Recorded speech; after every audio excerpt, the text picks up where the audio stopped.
Pro Wrestling Weekly. For over 20 years, the revolutionary force in sports entertainment radio talk.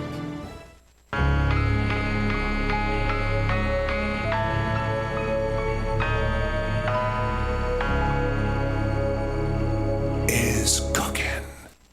WBCB presents Pro Wrestling Weekly. The longest-running pro wrestling radio talk show in the history of terrestrial radio. And he's obviously Michael Cole. Call in with a question or comment at 215-949-3232 or 888-922-2149. You really do sound like a grizzled old vet. Is that where you were going with there? Yes.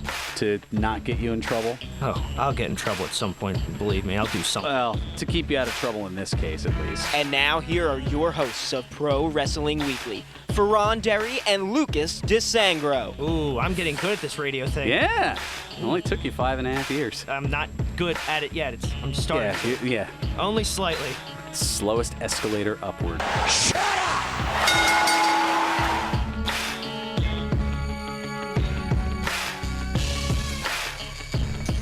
There's the sound of the bell, and we are set to go. This is Pro Wrestling Weekly here on 1490 WBCB and online at WBCB1490.com. Fearon Derry here with you alongside Mitch. Hello again. And Twitch will be checking in with us via phone and then ideally being here in the studio in the latter half of the show, as he sent me a text about 40 minutes ago with a picture of a flat tire and... some not so choice words in relation to said flat tire. We'll just we'll leave it at that. Oh boy, those were some not so choice words. Yeah, no, they never are. Mm-mm. Oh, and almost right on cue. How the heck about that?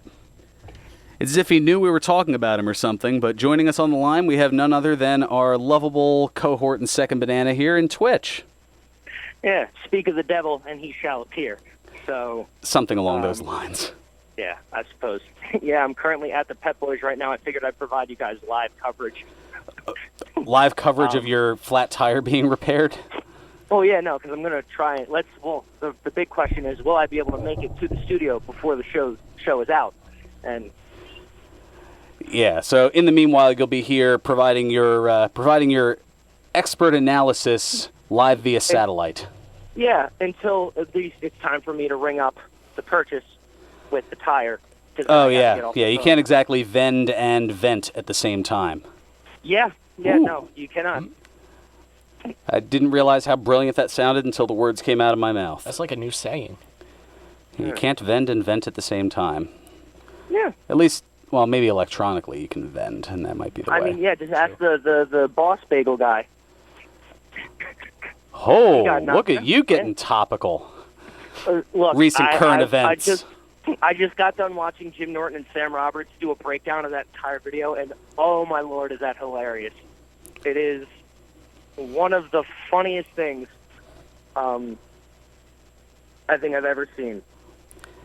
And considering the litany of funny things that you in your lifetime have seen, because I know you're an avid comedy fan. Yeah, I'm an addict to stand-up comedy, so it's just...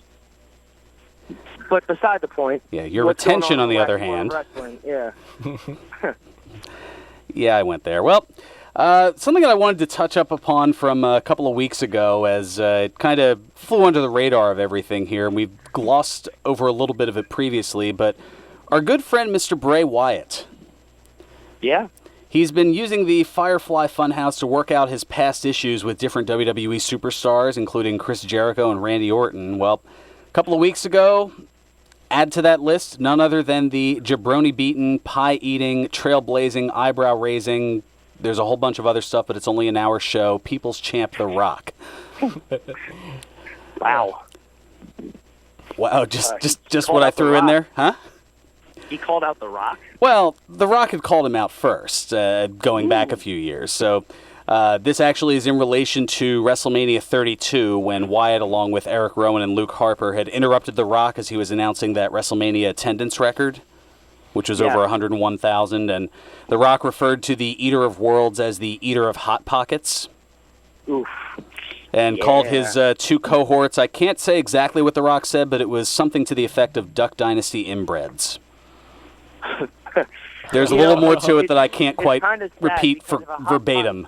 Oh, boy. It's kind of sad because if a Hot Pocket was a person, you would sort of get Bray Wyatt. But that ended up leading to the shortest match in WrestleMania history as The Rock ended up pinning, I forget now, I think it was Rowan in like 6 seconds. It was Rowan. Beating the alleged 7 seconds from WrestleMania 1 with King Kong Bundy and S.T. Jones. Although it was really 23 seconds, but you know. Yeah, sure. Exactly. But yeah, he ended up tweeting to The Rock. He said, "Dear The Rock, I wanted you to know that I forgive you for exploiting my love for frozen pizza pockets in front of the world's largest wrestling crowd. Through therapy and the Muscle Man dance, I'm all better now." The Muscle Man dance. The muscle. That's fantastic. Yes. If you didn't see that from Raw about a month ago, it was amazing. And he added... And that's a good point, though. How dare The Rock come at anyone for their love of frozen pizza treats? Like, have you had a Hot Pocket? Look, I know Jim Gaffigan did a solid, 8-minute bit, I think, on it.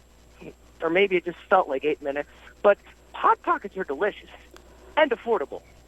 And I just want to add that in no way, shape, or form is Hot Pockets associated or advertising here on Pro Wrestling Week. No, this is just a random someone who's broke and has been living not at his parents' house since the beginning of the year. So I will personally say affordable and delicious. Hot Pocket. Sell out. I did not. You bought in? Is that what you're going to go with? Oh, my. Well, no, I didn't. I don't have the money to buy in either. So. This is true. Very, very, very true indeed. I feel like there's something else that I can add to that, but actually, yep, I do have something here. How funny is that? Would have been funny if it wasn't so sad. Thanks, Jim Cornette. You all right there? Yeah, I'm fine. I was just that Cornette drop hit me out of nowhere like an RKO. It most certainly did. So Wyatt ending up adding to his tweet, "P.S. Jumanji was fire," like having a little fire emoji. You know. It was. Kill him with kindness. Exactly. But the better part to this was The Rock actually responded. Oh, no. What did he say? Yeah, to his credit, he did respond saying, quote, "Dear Bray, I'm pleased to hear your therapy has been successful. Frozen pizza pocket vulnerability is not easy to expose. He's right. You're a better man for it, and I'm proud of you." He goes on to say, "And yes, you will love the new Jumanji this Christmas." Oh. Oh. And here I thought they were setting up for a match. Well, I mean, this last part that I'm about to add in, it's kind of a backhanded compliment. It says, "P.S. You're bat bleep crazy, and I love it." Well, yeah. Again, edited for, context of radio. Yeah, so, Of course. Of course. A horse is a horse. we don't get in trouble. We don't. Why are you bringing Mr. Ed into this? Because I make those kind of noises when I tick. That sort of thing. You've silenced me on that one. Point. Twitch. I know. Yeah. For once, it's taken me almost 6 years. And that's right. We're like 3 weeks away from celebrating your 6 years of you on the show here. Right? It's amazing how time flies. It most certainly does. Man. So yeah, a little bit of fun between the Eater of Worlds and the Great One. And the Eater of Pie. Yeah, the Eater of Worlds and the Eater of Pie. Yes. Yes. And that's all we have to say that's about all that. That's all we have to say about that. Exactly. Thank you, Forrest Twitch.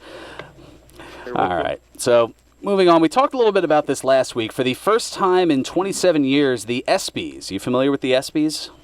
Yes, I am. Yeah, it's an award show for the sports network ESPN. Well, for the first time in their 27 years of doing the ESPYs, they had a WWE category. And how smart of them to do this ceremony on the one day of the year where none of the four major sports are having any active games. It's usually the Wednesday, the day after the Major League Baseball All-Star game. Wait, hold on. It took them that long to put in the wrestling category, WWE? Well, for a long time, ESPN, and I guess to a degree it still can't be seen that way, but there's been a lot of partnership and a lot of back and forth between ESPN and WWE. But for a long time, sports fans didn't really look to WWE as a sport. They don't look at it in the same way that they look at baseball or football or hockey or basketball. But then when you're making a good amount of money on showing the World Series of Poker, you kind of lose the sport credibility a little bit, and you realize you're expanding your horizons a bit. Yeah, Wow. and the thing is, like, while professional wrestling is a show, and they call it sports entertainment, at least in WWE, like, it still is a sport. It's Mike Quackenbush brought up a good point. It's almost like it's like the Harlem Globetrotters. You know what I mean? You still have to have incredible athletic ability to play for the Globetrotters. It's not like any old schlub can walk in and just be like, "Oh, give me a jersey." You still have to be able to be in peak condition and at least know a little bit about the actual sport of wrestling. It's you can interview them as athletes, even though it is a show. They are still, they're still athletes. You can treat them as such. Most certainly. And for point of context, Mike Quackenbush is the head of Philadelphia-based promotion Chikara. Yes, man of 1,004 holds. That was Chris Jericho. Lightning Mike.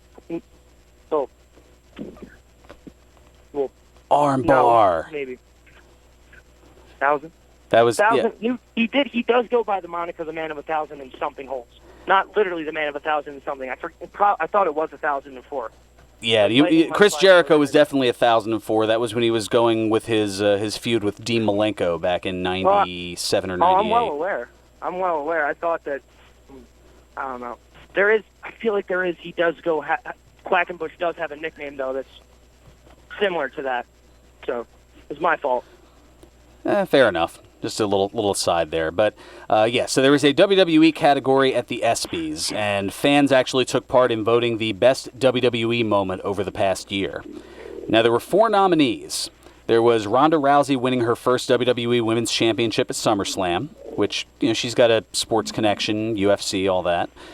So that certainly is understandable. To keep with the women's movement, Becky Lynch winning both the Raw and SmackDown Women's Championships at WrestleMania 35 this past April. Mm-hmm. From that same event, Kofi Kingston winning his first WWE Championship at WrestleMania 35, which, tears were shed that night. Seems like a no-brainer to me. Oh, no doubt. Well, and then there's the last one here, Roman Reigns' triumphant return to Monday Night Raw following his battle with leukemia. Yeah. Yes. Not bad of a pick. So the award was presented, and you'd think it'd be on stage with the whole thing. Now, just because WWE's got a category doesn't mean that they're in the front door. They actually had the presentation on the red carpet pre-show. I don't know if you knew about that or on not. On the kickoff show? Yeah, essentially the ESPYs kickoff show. Exactly. Yeah, so WWE, now they know how the cruiserweights feel. Yeah, Roman Reigns getting the cruiserweight treatment. Exactly. So, and worse yet, the presenter was none other than Seth Rollins, who was put in the unenviable position of announcing the winner with his best friend Roman Reigns and his girlfriend Becky Lynch standing right beside him, 2 of the nominees. The man standing tall. And Seth Rollins as well. Yes. Yeah. I see what you did there. Yeah, you just lobbed that one right up for me. Yes. It is weird though, because I feel like that would be the most like of all things, should be the one that wins. The Rousey one, someone making the crossover from UFC into professional wrestling and still becoming a megastar. I feel like it could have the moment could have been for like the women's championship. I feel like that could have been like them main eventing WrestleMania. It could have been the moment. And then Kofi, first 100% African American wrestler to become WWE champion. But I feel like Roman's thing was like that's the most legitimate. Not that the other 3 aren't big milestones, but this is like a guy survived leukemia, or like he battled leukemia, and now he's back in the ring in record time, and that wasn't like a part of a storyline. Like, that was 100% real life.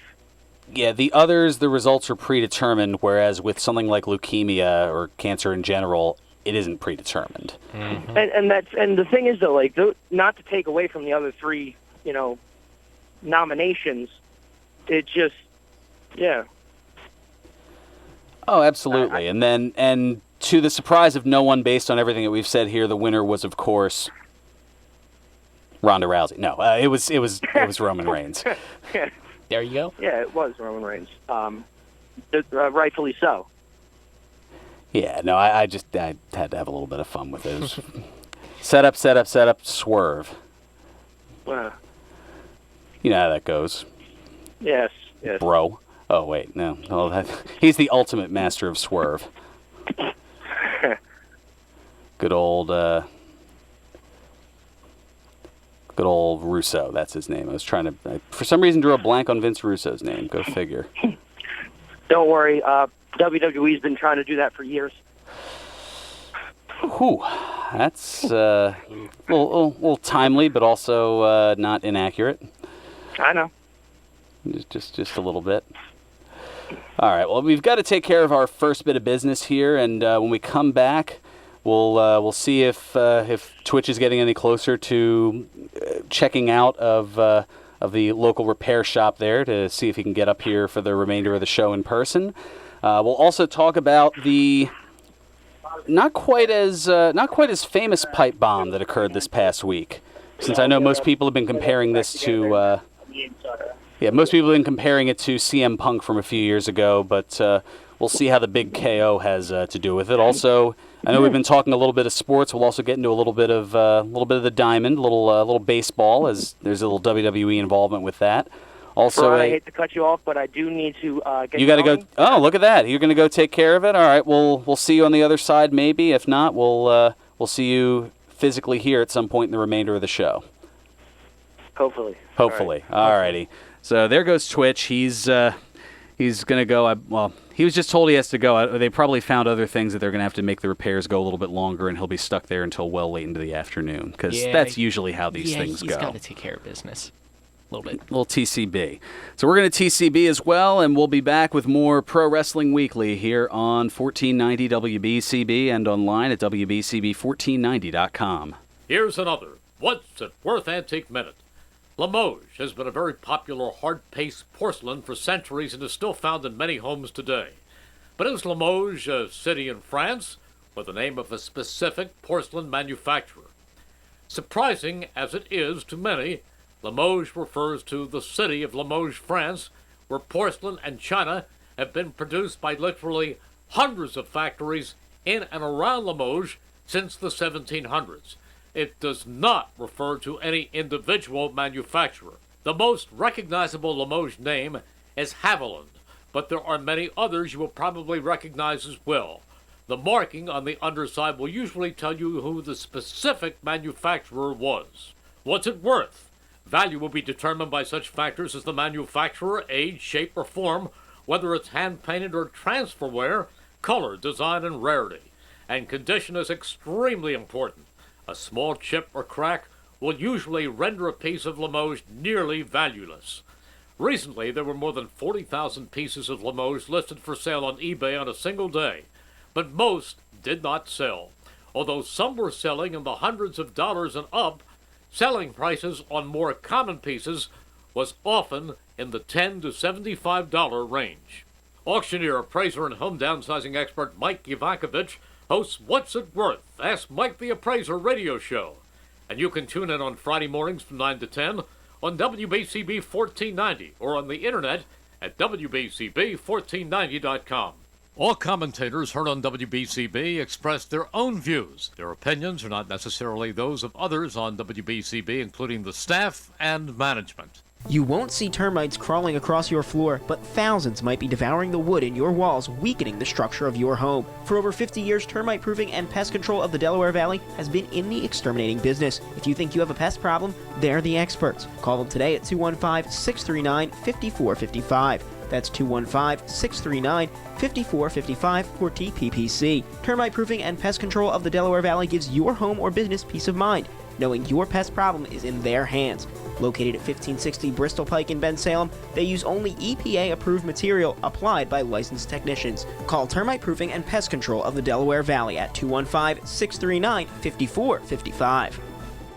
Parks Casino, more excitement than ever. 007 Free Play Frenzy, Friday, July 12th. Every 15 minutes, 5 random winners get to play max bet spins on 2 of our new slots. Contestants walk away with their winnings and $200 free slot play. Saturday, July 13th, Lucky 13, roll the dice and win. Earn 100 entries for your chance to win big free slot play prizes up to $1,300. Check out the Excite Center at Parks. Patty LaBelle, July 12th. Righteous Brothers, July 13th. JB Smooth, July 20th. Cheech and Chong, July 26th. Tickets for these shows and more on sale now. Visit parkscasino.com. Must be 21. Gambling problem. Call 1-800-GAMBLER.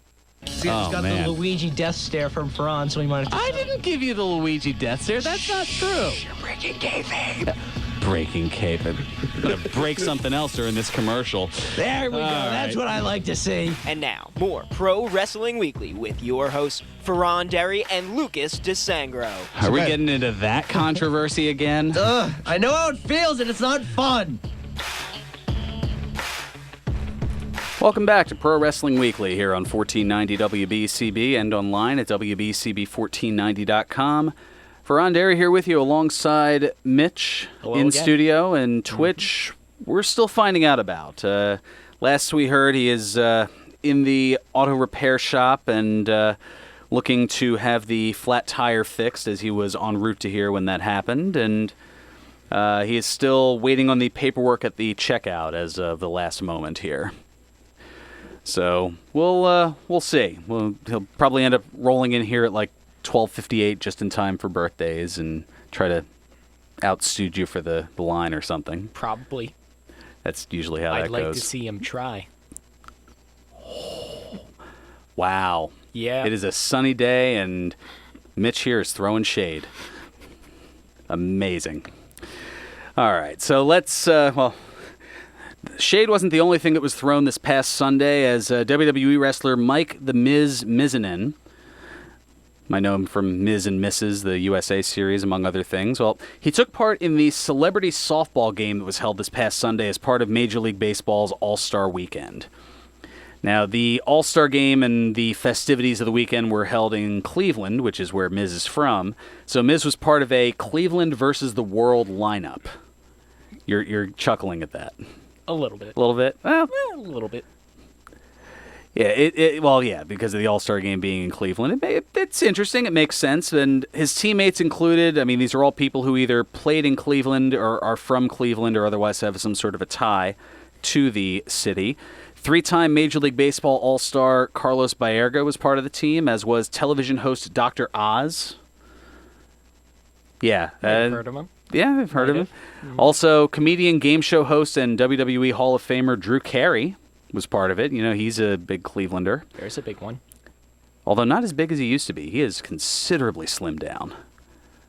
I almost didn't recognize him recently when I turned on The Price is Right. I never even heard of him. What?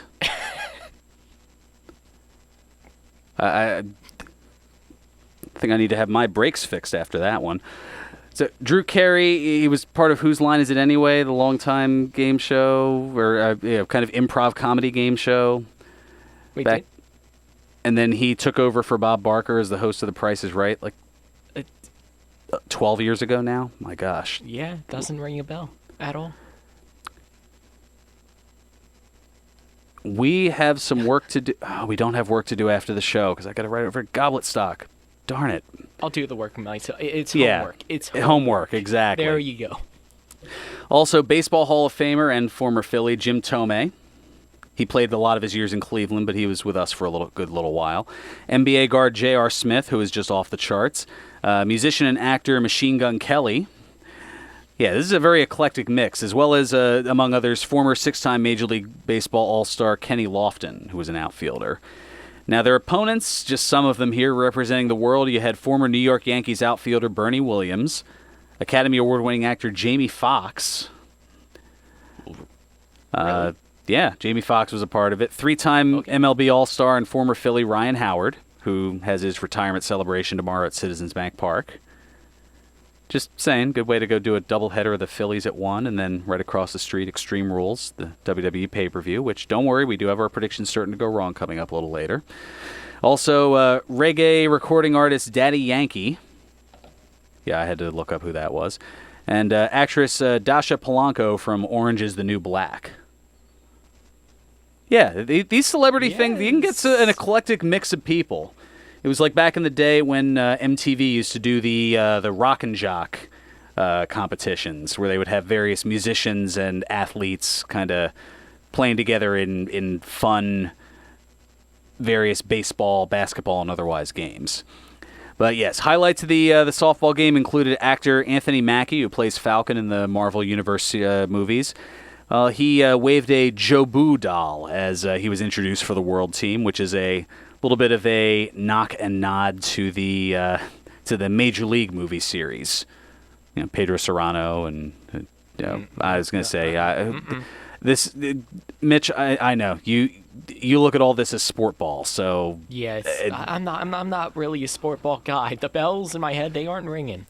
No, but Major League is a very funny movie. That was what made Charlie Sheen famous. One of the things that made Charlie Sheen famous back before a lot of the things that made him infamous. More homework for me. Yes. I am old. Or just you're young, one or the other. Little from column A, a little from column B. Also, Miz, when introduced, he waved a WWE Championship belt over his head that the crowd appreciated. And also from that same Major League movie, Miz had donned a set of the Wild Thing glasses that was on the pitcher's mound and imitated Charlie Sheen's stance from the Major League movie. That was Sheen's character, Rick Wild Thing Vaughn. But despite all of the theatrics, the World ended up defeating Cleveland 21-16 in the celebrity game. So, just falling short. Like, for a long time, a lot of Cleveland sports. It's a fact. It's not a dig. Recently they've had success, but... No, I'm chuckling at something else in my head. It's just... Okay, something else? No, it's something completely unrelated to this? It probably is. Just something that popped in there, like the Stay Puft Marshmallow Man? Probably. Do I have to explain that reference too? No. Okay, good. Well... That was from... Oh, okay, yeah. Ghostbusters is pretty... It's a pretty popular movie, so... Okay. I don't know what you get and what you don't get sometimes. You'll learn. I just gotta say, you're gonna learn over time. I will learn over time. There. Fair enough. Okay. Meanwhile, let's see here. An update from Twitch here. He said, he's at the particular location. Would it be even worth it for him to drive into the station, or should he just call in once he's done? I'm going to say call in. Rather than have him rush to get here just to show up a couple of minutes into it, with the show, or with a couple of minutes left in the show. Yeah, just phone it in. Yeah. Like you do. No. All right, let's get to some other things here. So, Major League Wrestling, headed by Court Bauer, they introduced a press release, or issued a press release on Monday regarding their pay-per-view debut on November 2nd. We talked a little bit about that last week. It says, quote, Major League Wrestling, or MLW, announced that it will take the league to a whole new level of action with the launch of the MLW pay-per-view broadcasts. MLW Saturday Night Super Fight, which takes place Saturday, November 2nd, live from Cicero Stadium, will be the first MLW event available to fight fans on pay-per-view. And the aforementioned CEO and founder Court Bauer also had this to say. We are excited to bring MLW fans a new, more intense Major League Wrestling experience by presenting MLW pay-per-view events. We are committed to giving fans new ways to enjoy MLW. We are offering our live events at an affordable price and giving viewers at home the feeling like they're sitting ringside for every fight. Major League Wrestling pay-per-views will be available on all major cable, satellite, and telco systems, as well as digital pay-per-view via in-demand, Vubiquity, DirecTV, Dish, and Fight TV. A lot of different things, even things that I hadn't heard of. MLW Saturday Night Super Fight starts at 8 p.m. Eastern, 5 p.m. Pacific, and will be offered in HD for a suggested price of $19.95. I think they're going with the whole affordable thing because the AEW pay-per-view Double or Nothing had a $50 price point, or $49.95. So that, yeah. That's... Okay. 5-0, yeah. 5-0. Well, 49.95, but yeah, close enough. You know, you just got to round it up. But yeah, exactly. So 20 instead of 50, and even still, people kind of scoff at that and go, "Oh, WWE Network, I can pay $9.99 a month and get all this." Yeah, well, not everybody has their own network like that, at least not yet. Now, the expected runtime of the broadcast is approximately 2 hours and 50 minutes, and tickets go on sale this Monday at MLWtickets.com. So, good to see some alternate things coming into the mix, some different changes and different organizations. I mean, it's what makes it interesting because you've got not just WWE, but you've got AEW coming in, you've got MLW, you've got Impact Wrestling, Ring of Honor, New Japan, which I know Twitch was looking to get me involved in a little bit of. He was going to bring up a little bit more of the chat of the recently started G1 Climax tournament going on with New Japan Pro Wrestling, and that's probably because his boy Jon Moxley, formerly Dean Ambrose, is a part of it, among some others. Kenta, formerly known as Hideo Itami. I mean, there are some names you know, and some names you may want to get to know, as they're going to be big stars in the future. I know one of the names that we talked about recently between the spat with him and Seth Rollins over Twitter, but Will Ospreay is part of that tournament as well. Mm-hmm. Just to name a few. So that will be interesting. Now, speaking of spats, and I'm going to save this as the last thing here before we head into our last time out, because it's one of those things where it pretty much just deserves an aside glance mentioning and kind of move on from it.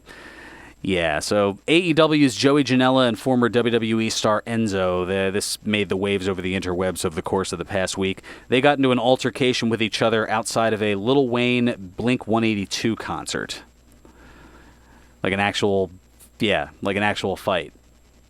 Well, I prefer altercation. I mean, there weren't really, at least from the video, there weren't any punches thrown. But then Twitter made things worse because usually that's what it does when it comes to these types of things. Thanks, Twitter. And, well, I don't know how much I can say about it because, like, even as much as I'd like to read some quotes from their back and forth, I can't clean up their language enough to read the tweets without losing more than half of the contexts. So it just goes to show that alcohol and attitude doesn't mix, and, well, it can turn you into, well, no, I can't use that A word either to keep the alliteration going. You gotta keep it clean. Not so much. You gotta keep it clean. Yeah, gotta keep it clean. Yeah, now come out fighting, just like Mike Tyson's Punch-Out. Yeah, see, there we go. Stick with video game references. The kid will laugh every time. Yeah, there you go. Or, well, wheeze, basically. Or wheeze. Yeah. Okay, there is that as well. Yeah, there you go. All right, let's, oh, goodness. We've got, we'll go ahead and take him now here. I was framing things up here. We'll go ahead and get to the look at the local scene, courtesy of Ed from Northeast Philly. We'll take care of it before the timeout here. Ed, welcome to Pro Wrestling Weekly. Yeah, I'll make this quick. Just because I think Twitch will be calling back, I believe, presumably the paperwork will be done in the next 22 minutes, or within the next 22 minutes. So I figure we'll free up the line for him to come on back. What? Oh, just framing things here. You were saying Extreme Rules is tomorrow? Yeah, Extreme Rules in Philly. Yeah, tickets, I believe, are still available.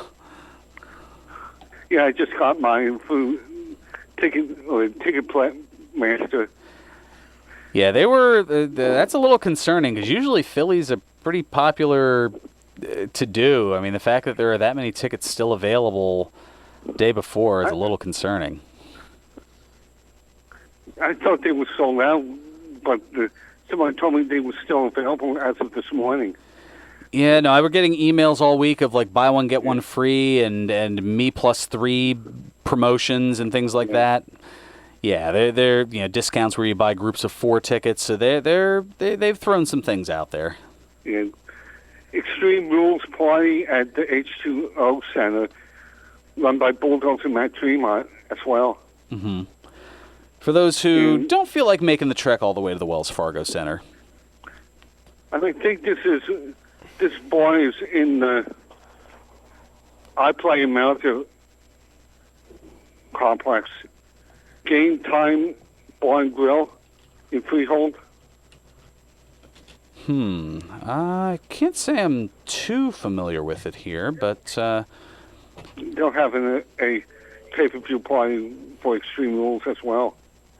yeah, I think they are part of I Play America, as I'm doing a little bit of research on it here. So, yeah, they'll have something going on with it, and that should be some good times. Also tonight, there's quite a bit going on. If you don't want to leave the house, there's the AEW Fight for the Fallen pay-per-view, and if you do feel like heading out, there's the Evolve 10th anniversary celebration going on at the 2300 Arena. I was just about to mention that. I stepped on your toes there. It just seemed like a good segue to transition into. Yeah, sometimes I do that to you. You got me back finally. Well, it was bound to happen eventually. Yeah, and there's also Heat Wave coming up. The Heat Wave tour coming up next weekend. That's going to be WWE's in Wildwood, I believe, right? That's Wildwood. I don't think you mean the old ECW pay-per-view. That's for sure. And Reading, Pennsylvania. On the 19th and the 20th. Okay, so that is this coming Friday and Saturday. Yes. And Ricochet is in Audubon, New Jersey, in about another hour and a half at the Walmart. Yes, that is later today. I think good friend of the show, Sam from Mount Royal, he's going to be down there at that. And I just miss Alexa Bliss. She just wrapped up in Langhorne. Oh yeah, that was right up here at the Oxford Valley Mall. I was getting ready for this here, so I couldn't quite make my way over there for that. And Shawn Michaels is in I Play America right now until 2:00 or 3:00. Shoot, I'm not going to be able to make that either. Although, having met Shawn Michaels once already, that meeting is what led to running into Twitch, and that created that whole bit of synergy. But I've told that story ad nauseum, I think. And non-related wrestling is, you probably heard of Live Aid 33 years ago today. Lots of screaming fans that day. Oh, wow, yeah, from, was it 33 or 34 years ago? I thought, 1985, wasn't it? 1985. Yes, yeah, it's amazing. Yeah, that's kind of more of a little outside of wrestling history, to say the least, but still a very historical. Screaming fans. Yep, involved in both Wembley Stadium, which also held SummerSlam '92, and held also at JFK Stadium here in Philadelphia. So that's very very noted local tie-in, to say the least. Maybe we can beat that if WrestleMania ever shows up here in Philly. I don't know. I think we may need a bigger arena for that. I don't think you're getting 100,000 plus into the Lincoln Financial Field. I just unless there's a lot of standing room only seats, I think it may end up breaking capacity to do that. And I don't know how much the Citizens Bank Park. Oh, it has even less. Or less. Yeah, that has less. I mean, you might be able to squeeze 50,000 if you use some of the field for that, but that's as good as that's going to get. But that could be speculation for another time. Got to take care of our second time out. We still got plenty going on here, and I believe Lucas is going to be back with us on the other side as well. Ed, thank you so much for chiming in, and we'll be back with more stuff, including predictions certain to go wrong and other hilarity and hijinks here on Pro Wrestling Weekly on 1490 WBCB and online at WBCB1490.com. Hi, this is Dr. Lee Piccarello, inviting you to tune in every Friday morning at 8 a.m. to The Head Game, a must-listen show for athletes and coaches of all levels and ages.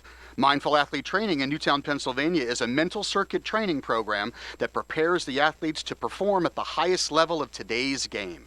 Athletes get into the zone faster and stay there longer. Tune in every Friday morning at 8 a.m. right here on WBCB 1490 AM and throughout the world at WBCB1490.com. Right now, Doctors Without Borders medical teams are operating in some of the most remote and dangerous corners of the world. When front yards become front lines, at the crossroads of conflict and epidemic, where there are no hospitals, that's where we operate. Your response is critical to our response in places where few others will go. That's where we operate.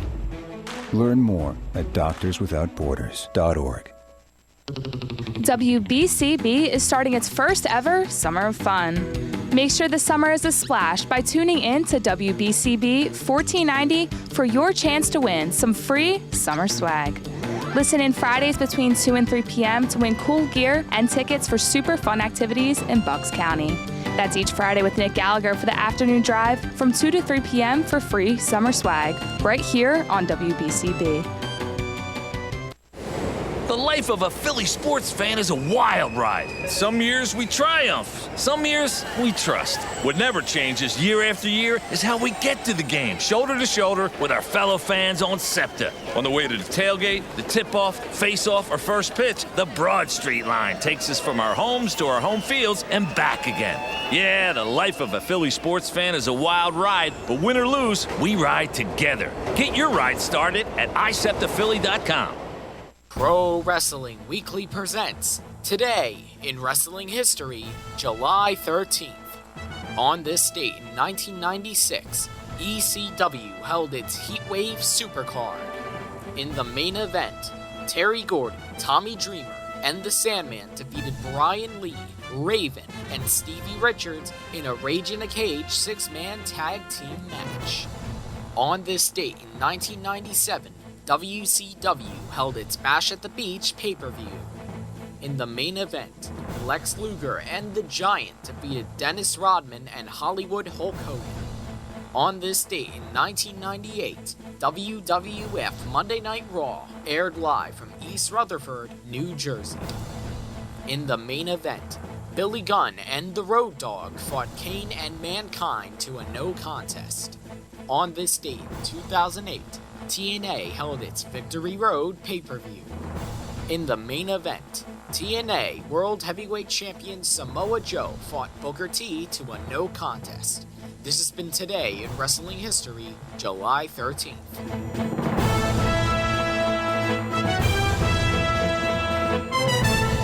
Welcome back to Pro Wrestling Weekly here on 1490 WBCB and online at WBCB1490.com. Fearon Derry here with you alongside Mitch. Hello. And joining us via the phones, Twitch. Hello. Hello. Hello. Welcome back. Yeah, I just got done at the auto shop, and turns out I won't be able to make it back in time. So, via satellite. Fair enough. Well, I definitely want to get your take on this, and I saved this for the third segment for this very reason, as I know that one of your longtime boys has been CM Punk, and there's been a lot of comparison to him this week based on what had to be said by one Kevin Owens on SmackDown. And for those of you who didn't get the chance to hear it, this is courtesy of WWE SmackDown from the USA Network. Cut the music! I got something to say. You know what? Last week I came out here and I spoke the truth about Dolph Ziggler, but it looks like tonight someone else needs to hear the truth, and that's Shane McMahon. Now I've sat back and tried to be a good guy, a good company guy, and not anyone off for too long, and I'm done with that because it doesn't get me anything. So you know what?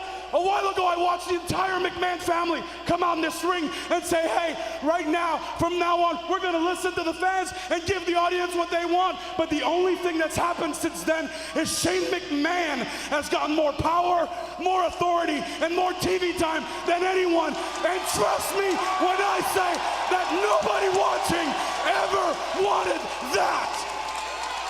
You know, now we have to sit back every week on every show and listen to Shane McMahon call himself the best in the world.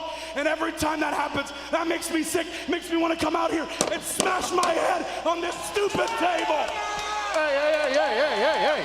Enough out of you. You're here. Hey, enough. Good. You need to hear this. Cut his mic. This is the biggest load of crap I've ever seen. I have been watching WWE. Cut his mic off. There we go. Hey, guess what, idiot? Oh my God. There's more than one microphone, and I'm not done. You know what? Every time you call yourself world, that is an insult and a slap to the face to every single person in the back, in the locker room, who breaks their back week in, week out, on TV, on the road, around the world, to be WWE superstars. And it makes me sick. It makes me sick. It makes everybody sick. And you know what happens when you call yourself the best in the world? Everybody back there, including me, is thinking Shane McMahon can kiss my ass. Because that ring does not belong. Cut his mic now. Cut it. Thank you. Oh, is that not working, Kevin? Yeah, I'm not done. I will never call myself the best in the world. But there's 100 people back there that have a legitimate claim. And you take up TV time from Apollo Crews, Buddy Murphy, Ali, Liv Morgan, Oscar, Get out of here, Kevin. Kyrie. I've made my... Make sure he stays out.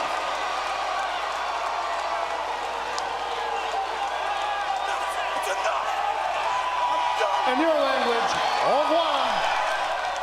So off went Kevin Owens, but not after getting some rather noted points that, well, one had a very big feel of the 80s shouty promo, to take an OSW line. Very nice. I loved it. You know, yeah, he's getting comparisons, but at the time, here's the thing. So when Punk did that, we really weren't sure whether or not that was like supposed to happen or not, and it turns out it was supposed to happen. This was definitely something of that ilk, and like they obviously this was something they wanted Kevin Owens to do, and it's wonderful because I had heard that they're planning on trying to phase Shane McMahon off of TV eventually. Which, you know, makes sort of sense. Mm-hmm. At the same time, it has given other people something to do that have sort of just been like they are established, but they haven't had anything. You know. Yeah, no, that makes sense. Elias and McIntyre and even Lashley. You know, so. But also, part of me thinks that he brings up a good point. It's like. Shane gets all this TV time, you know, and then there's guys like Ali and Buddy Murphy, who we have not seen since the Superstar shakeup. He's been down at NXT. So there are a lot of talented guys on that roster who are not being used right now. And that's more because even if it's that they don't know what to do with them, we'll give them something to do. You know, and I think that's a good, you know, we can thank Bischoff for this as well. We've seen a definite change since, you know, it's only been 2 weeks, but you can already see a lot of changes being made with Heyman and Bischoff at the helm. You know, some good, some bad, but that's my thoughts on it. Well, certainly makes sense. Now, we've got a couple of minutes here. We're going to get quickly into our Extreme Rules predictions, certain to go wrong here. Now, for the purposes of saving time in getting your predictions ahead of time here, because I wasn't quite sure if I was going to be live or on Memorex for this one. Another dated reference. But, yeah, there are, let's see, 1, 2, 3, 4, 5 matches in which we all are picking the same way. The triple threat match for the SmackDown tag titles, we're all going with champions Daniel Bryan and Rowan to retain over the New Day and Heavy Machinery. We also agree that Bayley will retain the SmackDown Women's Championship over Alexa Bliss and Nikki Cross in the handicap match, probably because dissension, smellness, another OSW line. We all think that Kofi Kingston will retain the WWE Championship over Samoa Joe. We all agree on the no-holds-barred tag team match between Roman Reigns and The Undertaker against Drew McIntyre and the self-professed best in the world, Shane McMahon. We're all going with Reigns and Taker on that one. And we all feel that in the last chance winner-takes-all mixed tag team match for the WWE Universal Championship and Raw Women's Championship, that Seth Rollins and Becky Lynch are going to retain their respective titles against Baron Corbin and Lacey Evans. Correct. Now to the things that are a little on the different side. So, first off, we've got the Raw tag titles. We've got the Revival against the Usos. Twitch, you and I are going with the Revival. Mitch, going a little off the board with the Usos. A little off. I don't know. Daring to be different. There's been a couple of those here. There's a few things where we're all in slight disagreements. The last man standing match between Braun Strowman and Bobby Lashley. You and both Mitch and Twitch agree with Strowman. I'm going with Lashley. Yeah, I know. What a shocker. I'm going to Lashley as well, to be honest with you. You're changing to Lashley? Yeah. I feel like they could do. He really, I think, could benefit from this win. And after what he did to Mysterio, I really hope that this is more out of a want more than a actually thinking this will happen. And eliminating the chance to make me look like a chump. Okay. Moving on, we've got Ricochet against AJ Styles for the United States Championship. Well, I figured you have to get your revenge at some point. Both Mitch and I are going with AJ Styles, and Twitch is going with Ricochet. Correct. And then, let's see here. We've got two more left. The Cruiserweight Championship, Drew Gulak against Tony Nese. Twitch and I are going with Gulak, and Mitch, you've got Tony Nese in this one. And also in a daring to be different, Aleister Black against Cesaro. Twitch and I are going with Black, and Mitch is going with Cesaro. I believe that got all of them here. I think so. Just checking down the list here because I could have jumped around. Yep, we got all of those, and we've got a little under 4 minutes, which means it's time for... Birthdays! And... Okay. A little bit of an echo effect that time. So we've got 4 plus 5 Brucey bonuses. All right, these, Twitch, you'll appreciate these. First, on this date in 1966, Claude Giroux was born. No, not the Philadelphia hockey player. I knew Jack Spears was going to instantly look into it on that one. No, not that Claude Giroux. The Canadian-born midget wrestler best known from the WWF in the mid-'90s as Dink the Clown, a company of Doink the Clown. He turns 53 today. On this date in 1967, Hisako Sasaki was born. The former and only WCW Women's Champion from 1996, as well as All Japan Women's Pro Wrestling legend, better known as Akira Hokuto, turns 52 today. On this date in 1972, Twitch, you'll really appreciate this one, Shawn Michael Waltman was born.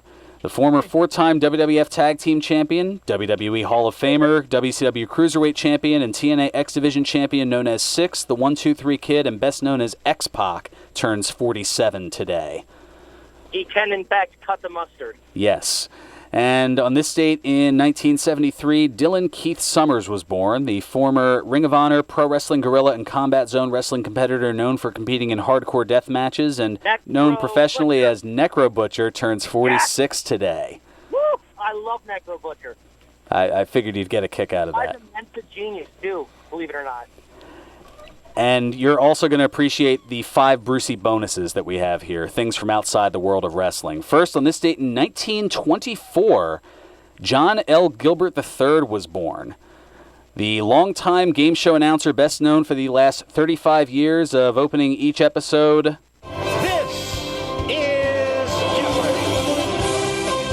Yes, but has also announced many other shows from Supermarket Sweep to $100,000 Pyramid to Tic-Tac-Dough, known professionally as Johnny Gilbert, turns 95 today. Wow. You know I love the game show references. On this date in 1940, Sir Patrick Stewart was born. The English actor known in roles including Captain Jean-Luc Picard in Star Trek The Next Generation, Professor Charles Xavier in the X-Men series of superhero films, and the voice role of CIA Deputy Director Avery Bullock in American Dad. He turns 79 today. I love Sweet. Make It So. Yes, Make It So, number 1. On this date in 1942, Harrison Ford was born. The actor known for his starring roles as Han Solo in the Star Wars film series and the title character of the Indiana Jones movie series, he turned 77 today. Get off my plane. Well, if you got to dabble in Star Trek, better dabble in Star Wars as well. Yeah, got to get the balance going. Don't want the nerds after me. Oh, I was going to say, did he just... Nope, just given equal time. On this date in 1946, Richard Anthony Marin was born, the stand-up comedian, actor, and writer who gained recognition as part of the comedy act Cheech and Chong during the 1970s and early 80s. Better known as Cheech, he turns 73 today. And on this date in 1969, Kendrick Kang-jo Jeong was born, the Korean-American comedian, actor, and physician best known for playing Ben Chang in the sitcom Community, and the gangster Leslie Chow in the Hangover film series known professionally as Ken Jeong, turns 50 today. That's it for us. Play us out, Nutsy. 1 o'clock and all's well. Serving you better than ever before. This is 1490 WBCB.